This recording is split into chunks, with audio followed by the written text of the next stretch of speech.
Hello and welcome to Whiteboard Learning. My name is Anvata Tripathi. Once again, we are back with our daily current affairs session. So the very first news article that we will be discussing about AgriSure Fund. This fund is basically launched by Ministry of Agriculture and Farmer Welfare with the objective to finance the entrepreneurship in agriculture area to change the entire landscape of rural India, especially when it comes to agripreneurship. So here, what we should remember from the perspective of exam, that this fund is constituted with the corpus of 750 crores rupees, whereby 250 crores rupees is going to be provided by Government of India. Another 250 crores will be provided by NABARD. And the last one, 250 crores, will be coming from various financial institutions like bank, non-banking financial company. If we talk about the characteristics of this fund is constituted as a category second alternative investment fund with the SEBI. Another important aspect with respect to AgriSure fund is which you should remember is about the fund managing agency. So there is a subsidiary of NABARD, namely NAB Venture, who is going to act as a fund managing agency for this AgriSure fund. So this is a very important aspect about this AgriSure fund, which you should remember. This is a recent policy initiative to promote the startup in the agriculture field. Now the next important news is about the 23rd Law Commission. So the central government has notified the constitution of the 23rd Law Commission for another 3 years. So here we should know what is the tenure, which is 3 year, going to be started from 2024 to 2027, and the headquarter of this 23rd Law Commission is going to be located at New Delhi. The objective of this 23rd Law Commission is to identify the obsolete law whereby which can be further repealed. So this is what the objective. When it comes to the composition of this 23rd Law Commission, so that also you should know. So here the 23rd Law Commission will be having a chairperson who will be a full-time member. Apart from this, there will be a full-time member. Apart from this 4 full-time member and chairperson, there will be a secretary from the Department of Legal Affairs who is in the Ministry of Law.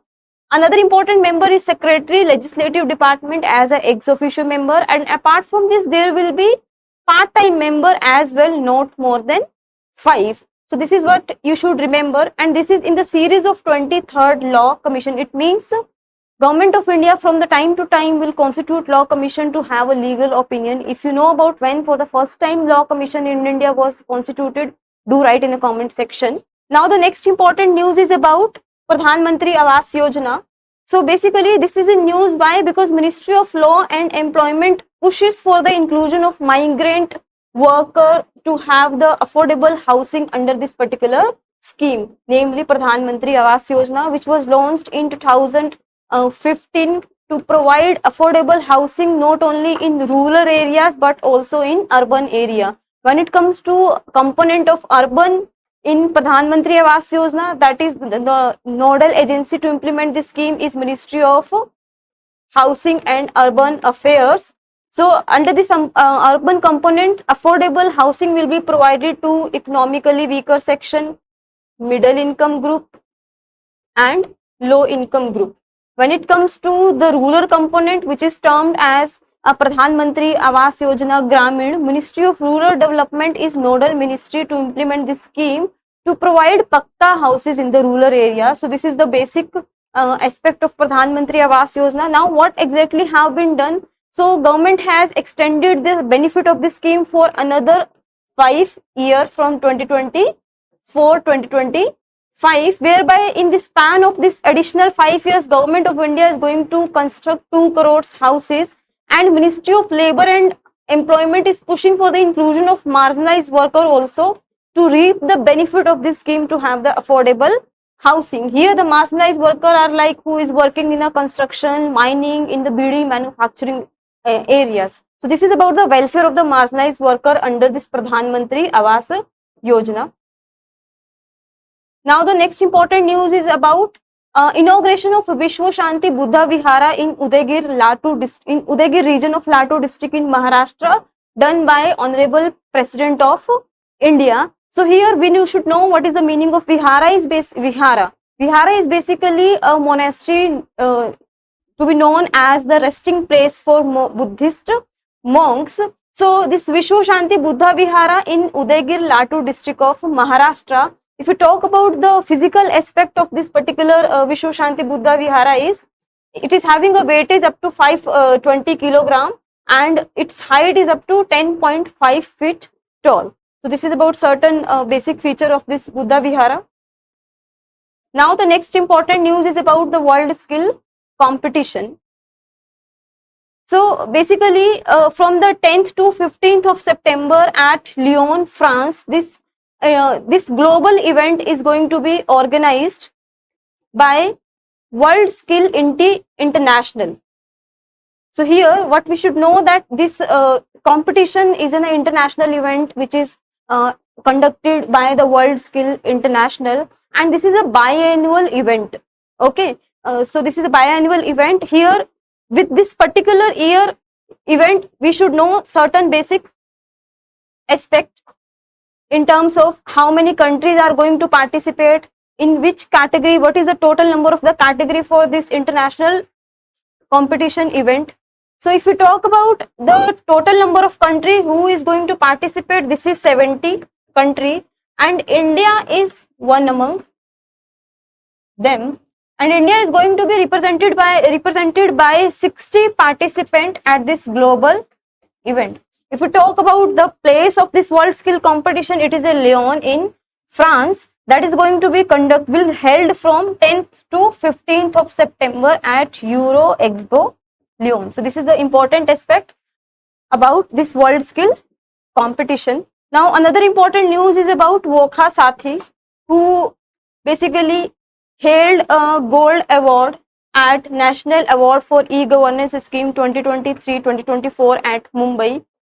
So this is important, reason being is still now Nagaland has never won any gold award at this particular National Award for E-Governance Scheme. So this is for the first time that Nagaland has achieved this significant, this achievement is significant for the Nagaland as a state and Vokha district specifically, because this Vokha Sathi is an initiative of Vokha district administration, whereby what they have done is basically they have organized the information about the 40 different services which is provided by the Vokha district for the people who is living in this district. So what they have done is basically in this is a WhatsApp chat post whereby with the help of artificial intelligence the assistance is being provided for the welfare of the people. So this is basically a WhatsApp chat post which is AI enabled, smart AI based assistant for timely help and interface. So this is a very novel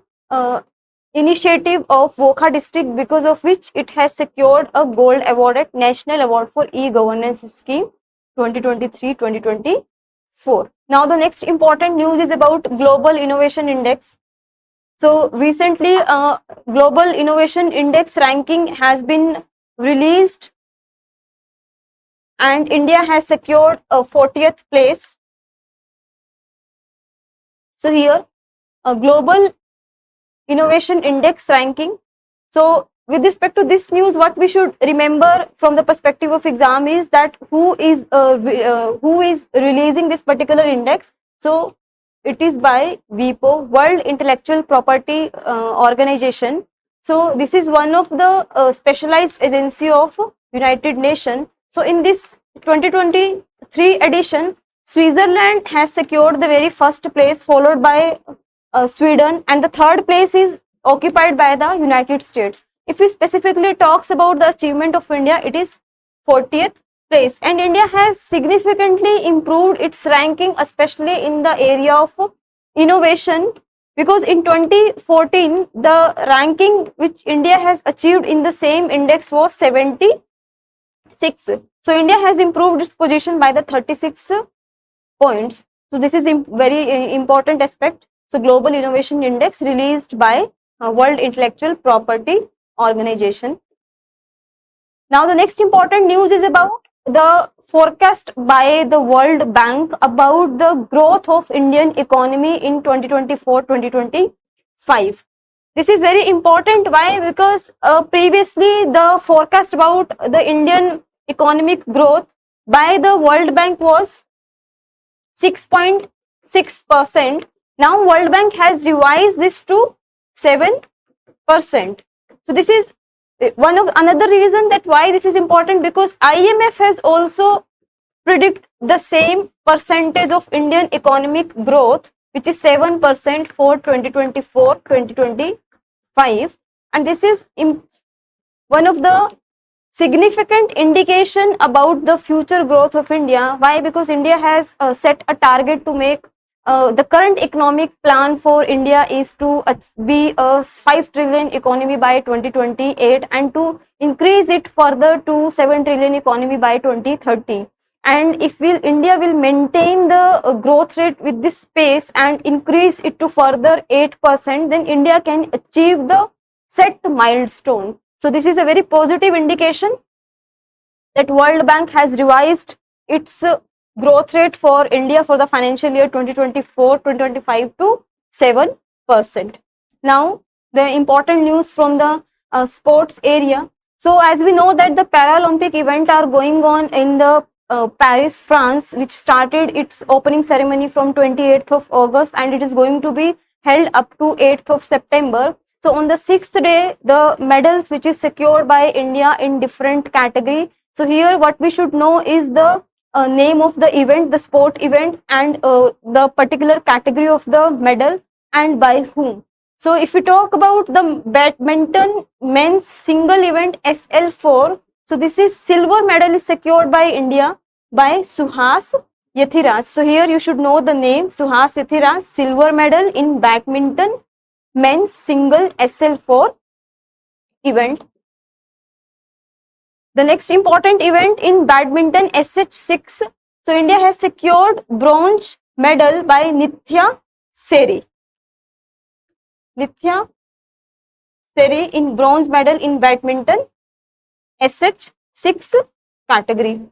Now the another important is in javelin throw men's F64 category, and India has secured the gold medal by Sumit Until. So this is about the supremacy of Sumit, which make us proud at this global platform in the sports event. So India has secured the gold medal in javelin throw men's F64 category. Now next in the Indian female shuttlers. So here silver medal is secured by Thula Simathi Murugosena in silver medal, and when it comes to the bronze medal in the women's single SU5 category, so bronze medal is secured by Manisha Ramadas. This is also very important. So you should remember the name, medal and the category. So it is women's single SU4 female shuttler. Now the last news for today. So India has secured basically in archery the bronze medal by Sheetal Devi and Rakesh Kumar. Here Sheetal Devi is already a Arjuna awardee. She hailed from Jammu and Kashmir. So this is about today's current affairs session whereby we have covered the national, international, economy and all the major sports related news. So this was all about today's session. Thank you so much.